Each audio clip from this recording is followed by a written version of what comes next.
The Mystery of the Crippled Beggar. Story time.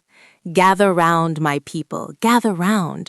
Open your ears and close your mouths, for I bring you a story. It is a story that the red earth of Umudike has whispered to the baobab trees for generations. It is a story that teaches us that the person you spit on today may be the one who saves you tomorrow. In the village of Umudike, there lived a maiden named Nkiru. Ah, Nkiru. To look at her was to see peace. She was not loud. She did not walk with shaking hips to attract men, but her beauty was like the morning sun, quiet, yet it warmed everything it touched. But, my people, even the sweetest fruit can hang from a bitter tree. Nkiru's mother had died when Nkiru was just a child, leaving her in the hands of her father, Mazi Okafor.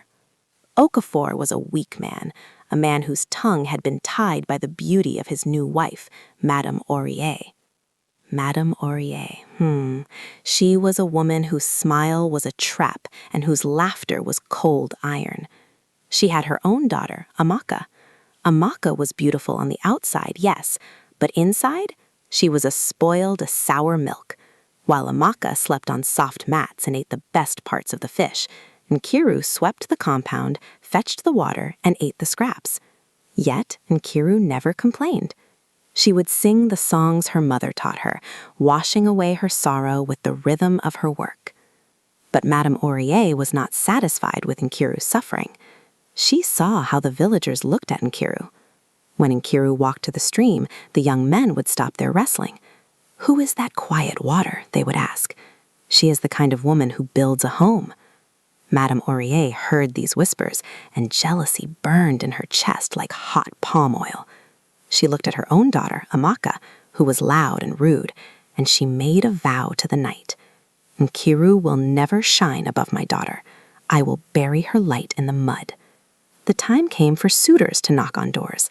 A wealthy yam farmer from the next village came for Nkiru. He brought kegs of palm wine and fat yams, but Madame Aurier met him at the gate. "You seek Nkiru?" she whispered, leaning close so the darkness could hide her lies. "Ah, she is beautiful, yes, but do you know of the sickness that makes her foam at the mouth when the moon is full? Do you know of her bad luck?"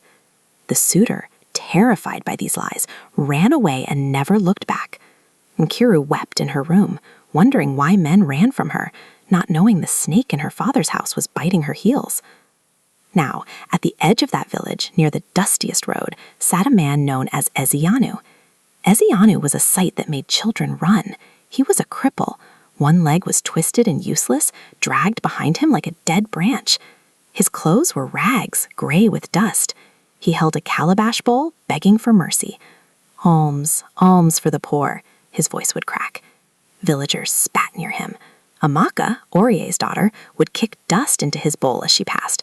"Get away, you heap of refuse," she would laugh. But Nkiru?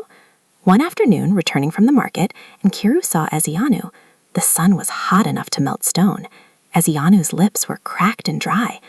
Without a word, Nkiru knelt. She took her own calabash of cool water and held it to his lips. She wiped the dust from his forehead with the edge of her wrapper. Ezeanu stopped drinking. He looked at her, really looked at her, with eyes that seemed too deep, too sharp for a beggar. "Thank you, daughter of light," he whispered.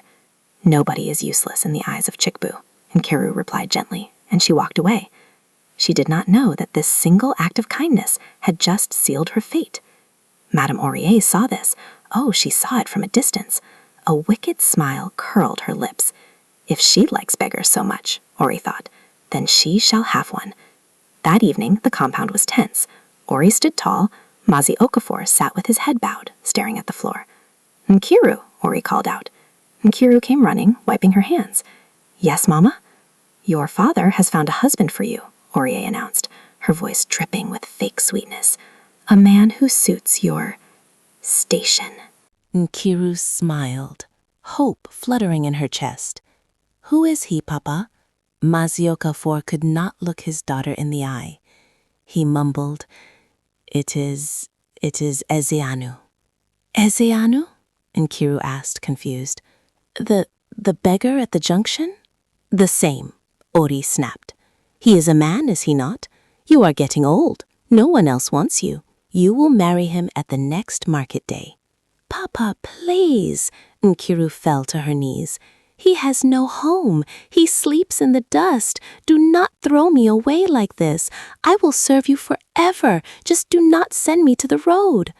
But Mazioka IV, a man defeated by his own wife, stood up and walked into his hut, leaving his daughter weeping on the hard ground. The news flew through the village on wings of laughter. Have you heard? The beauty is marrying the beast.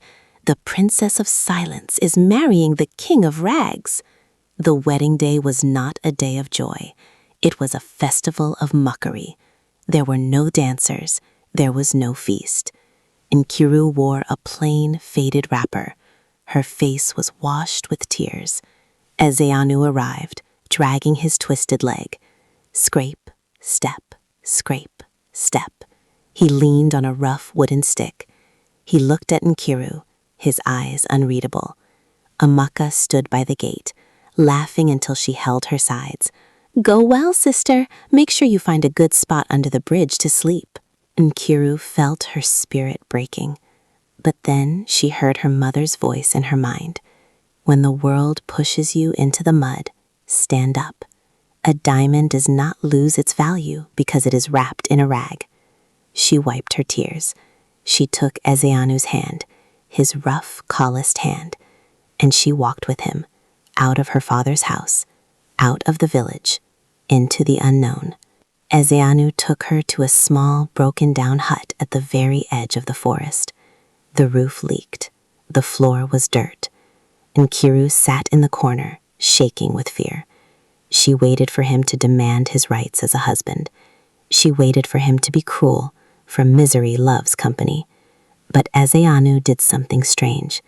He took the small yam he had begged for that day. He roasted it, and he broke it in two, giving Nkiru the larger piece. Eat, he said softly. His voice was not the croak of a beggar, but deep and calm. I know you were forced. I am a cripple, Nkiru, but I am not a monster. You will sleep on the mat. I will sleep by the door to protect you. Nkiru looked at him. For the first time, she saw not his rags, but his soul. Why did you agree to marry me? She asked. Because, Ezeanu smiled, only a blind man would refuse the sun. Weeks passed.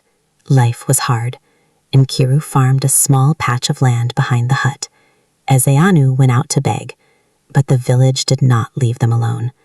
Amaka and Ori would come to the stream where Nkiru washed clothes.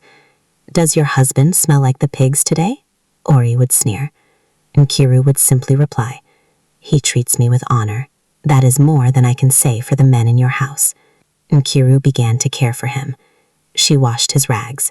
She rubbed healing herbs on his twisted leg. They shared stories